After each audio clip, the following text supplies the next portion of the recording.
Hey guys, Rhys here with a little how-to on creating a ore mining city. I thought I'd show you this video because quite a few people obviously like to do the specializations, especially ore. I know that's one up there with gambling. Quite a lot of people like the gambling cities. I'll probably do another few of these videos on various different specializations. So yeah, the first thing that I do as this city loads up is I check out the different data maps, and on the different data maps obviously you can see different things. What I'm looking for here is for the ore, to see where all the ore is located in the city, to know where I should be building my like where my residents will live, and all the shops and like commercial and industrial and that sort of thing, and also where the wind is blowing. Like, always look for where the wind's blowing and see which way it's heading out of your city. That way you'll know where to plop down some of the industrial zones, because really with the industrial zones and anything else that will make pollution, you want to make sure that they are all near to where the wind is blowing the air out of your city, because you don't want all the smoke going over the top of the residents' houses or the commercial houses, because I've said about this in a previous video, but like obviously if you had wind blowing over your like house and like all these like pollutions and that sort of stuff from what the factories generate, then you wouldn't really like it, and obviously the Sims don't like it and they get sick from it. So yeah, that's a big no to do that. So anyway, what I'm now placing down is all my utilities, such as the power, the water and the sewage. I did that straight after making a few residential homes and making a few commercial places as well. This is mainly because obviously your Sims, when they start flocking into your city, they want places for the sewage to go, because obviously they don't want it just sitting under their houses.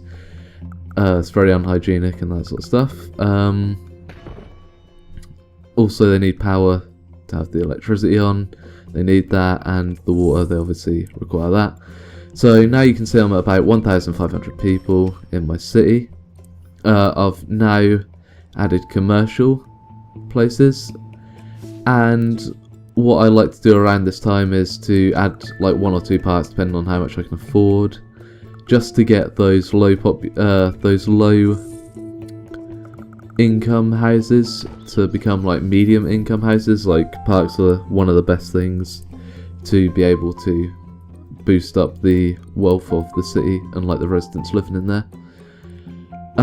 The next thing that you might want to do is take out a loan, possibly, depending on obviously how much money you've got, but really what you want to do is start extending out all the residential and commercial zones. This will mean, like, obviously once you get a factory, then there's going to be more workers in the place to be able to take up the jobs in the in the ore mine. And you see, as I brought up the road map where I was drawing all the roads for where the residents and that were going to live, I did actually check up on the ore map to see where the ore was located. So obviously I didn't want to be going over the top of the ore with roads and where I was going to have like people living, because that's where I want all my ore mines to be, as you might imagine. This will mean obviously getting the best potential out of the mines themselves. You can see on the actual data maps, they have the density of the ore, like it goes up from nothing to like a huge density of ore, and obviously you want them in the large densities of ore, because then you'll get the most out of your mine. And yes, that's really what you want to be aiming at. You want to be putting your mines on top of those large density places. So now I'm just building up the places for the industrial, because obviously I've seen there's a high industrial demand. And now you'll be seeing me around about the 2,500 population mark to be starting to put down my first ore mine. You might think this is a bit late, considering like we're specialising in getting ore into the city, but really you don't want to rush it. I mean, if you rush it, you'll end up missing out on important things like keeping your Sims happy and keeping them in this city. And I've had this problem before from when I've been trying to like rush an ore mine, that you don't have like the services or what the Sims actually want from the city for them to actually stay there. So you end up with a lot of Sims leaving and factories going unattended, and you get like your ore mines like won't have people in there to be able to actually run them, so there's no point in actually having the ore mines anyway. But now you see that I got out a loan for the ore mine itself, and this just really to speed up the process. And now I am putting down my trade depot. Of course you want a trade depot to be able to store the raw ore material that you are going to get from your ore mine.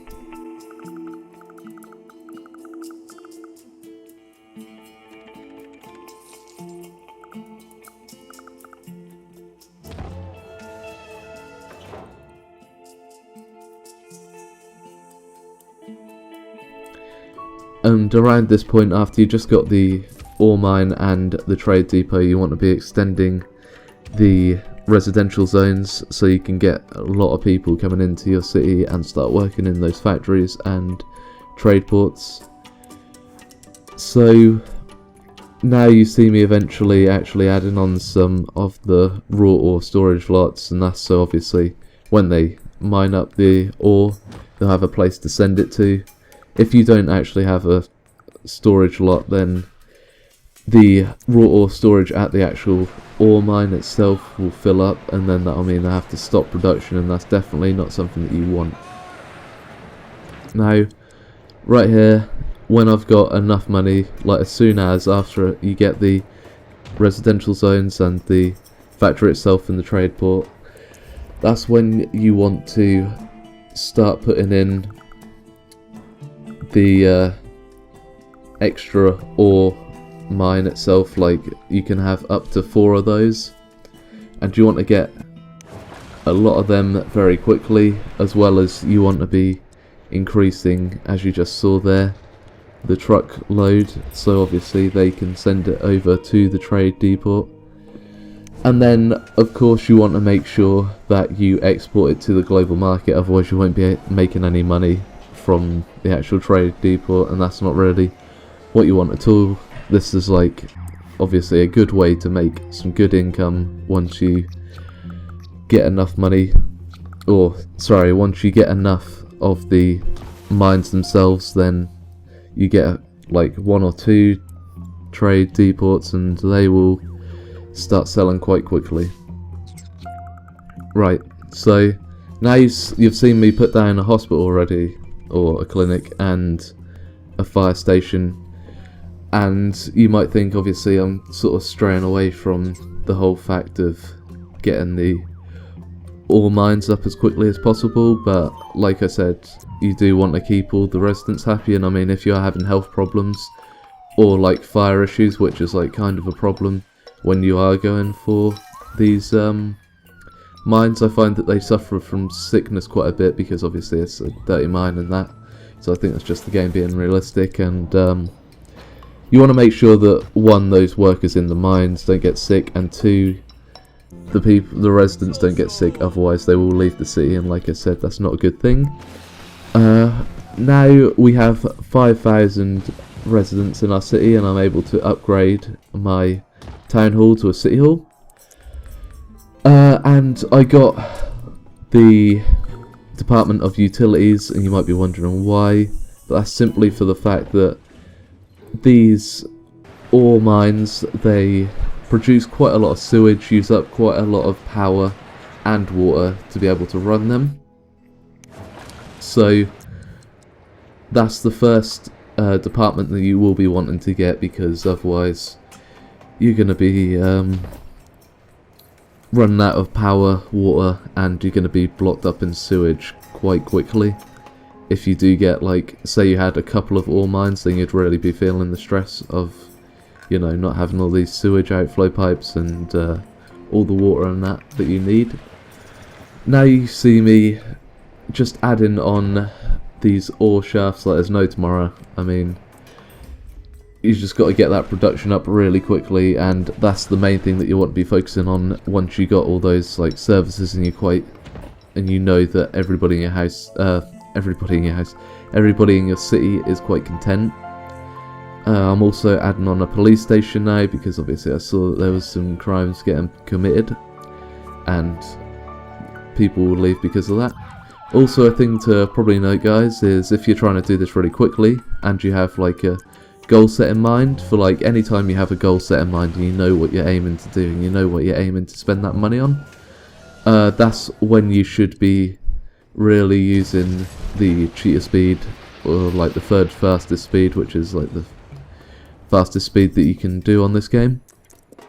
If you don't really have a like idea in mind of what you want your city to be like, or like what you want to spend your money on, then I wouldn't recommend doing that, because obviously you'll be getting the money quite fairly quickly.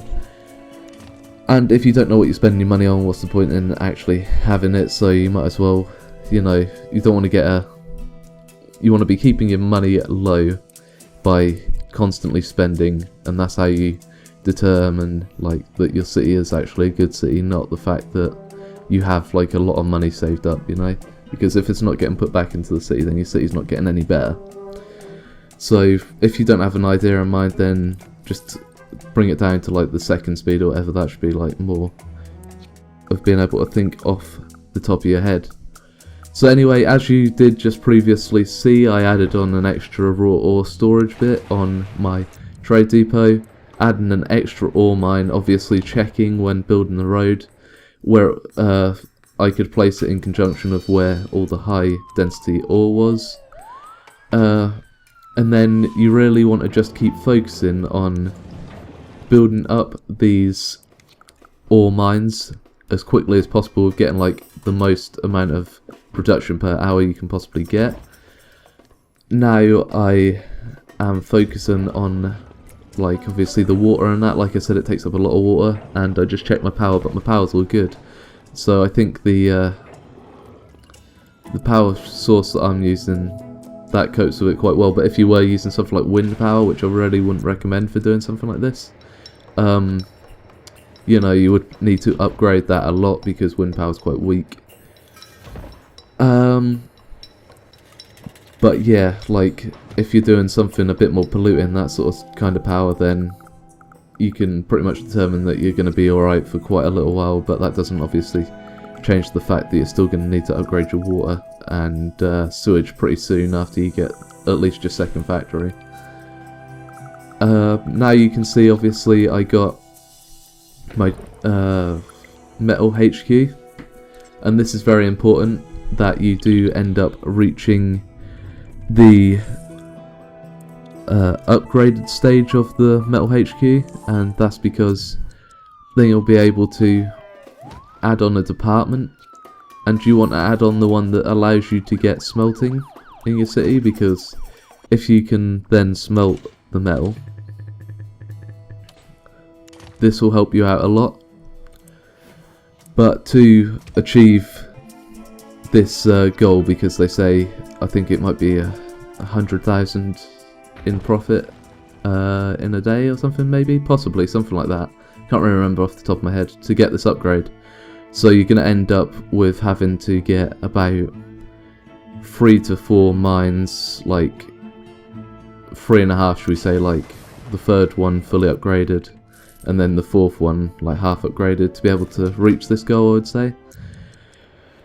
But this, like, to get the smelting, it's definitely worth it, because you can make some serious money out of the smelting of the materials once you send them to the trade depot as well.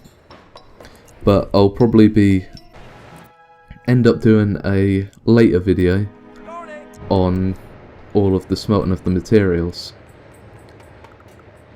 So now you can see me just trying to keep the residents happy with like adding on a few more places and providing a few more like residential places, especially because these ore mines do take up quite a lot of people like working in there. So you want to make sure they're always running, so whatever problems there are, if there's like a sewage problem, then you want to make sure that obviously you're sorting your sewage out as soon as possible. Or there could be a sickness problem, or there could be like a water problem. That's, you know, like the few main problems that I've seen come up when getting quite a few of these ore mines. And if you've got no production, then that's a really bad thing. Now I've found with all of these mines, when you've got it fully upgraded, you only need about 2 to 3 trucks to be able to deliver these ore storages. You'll see me now probably upgrading here and adding on one more of these delivery trucks just to be sure.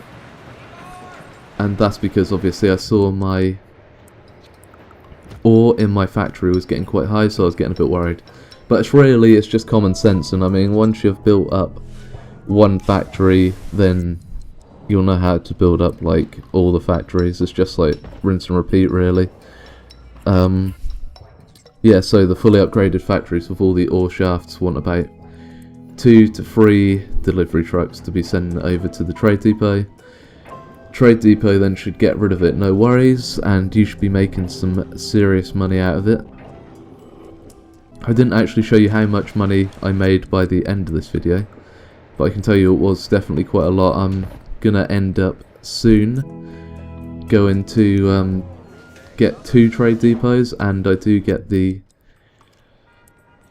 trading HQ as well, which is another good thing, because then that means that you can get the trade port where you can like choose either like rail or like shipping it out by ships as well,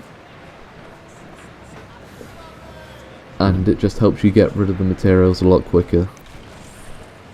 So now I'm doing my 4th delivery van from that one, and really, I mean, when you got all this money coming in for, oh yeah, and this tornado hit my city, so I just thought I'd let you watch this whilst I, you know, The Sims has no mercy when I'm trying to do a nice little video to show you guys how to make a mining city. You know, it thought it'd just like destroy some of my houses, so you feel free to just like watch this bit here.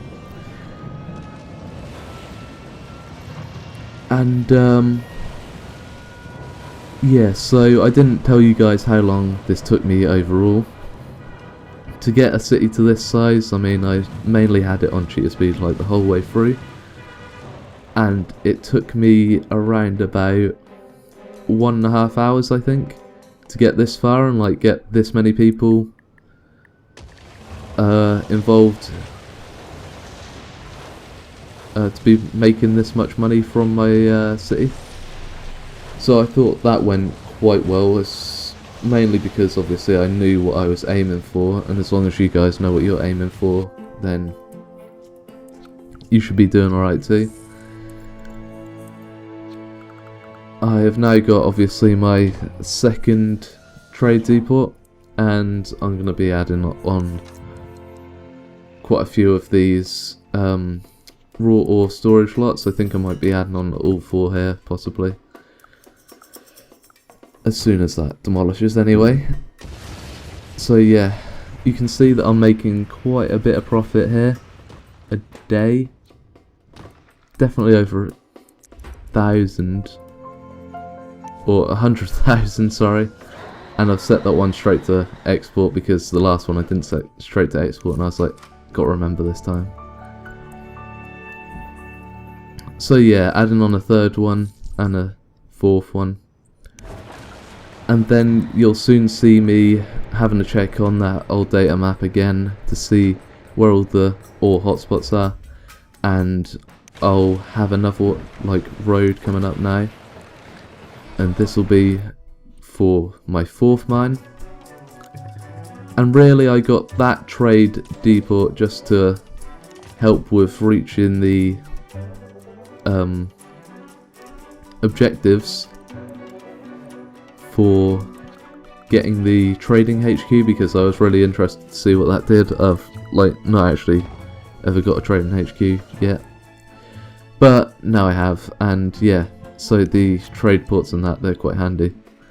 And as you can see, I've got a big excess of money right here, and I'm sort of like struggling to spend it. It's like when you get all these mines up and running, it's just like you can get all the ore shafts like straight away, just keep piling them onto your mine. And yeah, you do start to struggle to actually spend this money in time to like try to keep your money down, like I was saying. That's what you want to be doing. Oh yeah, so wow, I just upgraded my metals HQ, and obviously I want the smelting division to be able to smelt all those materials that I'm making to turn the raw metal into smelted metal, and that's what I'll be doing very shortly. But that will probably happen in a later video, or there'll be like a part 2 to this most probably, guys, where I'll be going through what to do once obviously you got all this set up. I might be a little bit further. I'll try to show you in that later video my trading HQ getting upgraded, me getting some like serious money, and like obviously working towards getting that smelting division, and this will help obviously quite a lot with getting even more money. So that's what you'll expect to see in part 2 of this. But thank you for watching, guys, and feel free to obviously subscribe to me, like this video, comment on this video telling me what I did wrong, what I did rubbish, what I did good. If I did do it good, if I helped you out, let me know, then that will make me feel pretty good about myself, thinking that yeah, I actually helped someone today, you know. And stupidly I sort of leave that coal storage slot there, but I do delete that later, just to let you guys know. And this is me just like adding on the trade port, because I thought, what the hell, might as well. Yeah, so thank you for watching this video, guys. Please remember to like, comment, and hopefully subscribe to my channel if you like this video. There's a lot more fun videos where I'm going through gameplays and that sort of stuff, where I'm just like not having to be boring and just like telling you guys exactly what to do. It's more like me just being casual. So yeah, go check them out please as well, that would help a lot, and thank you very much. Bye bye.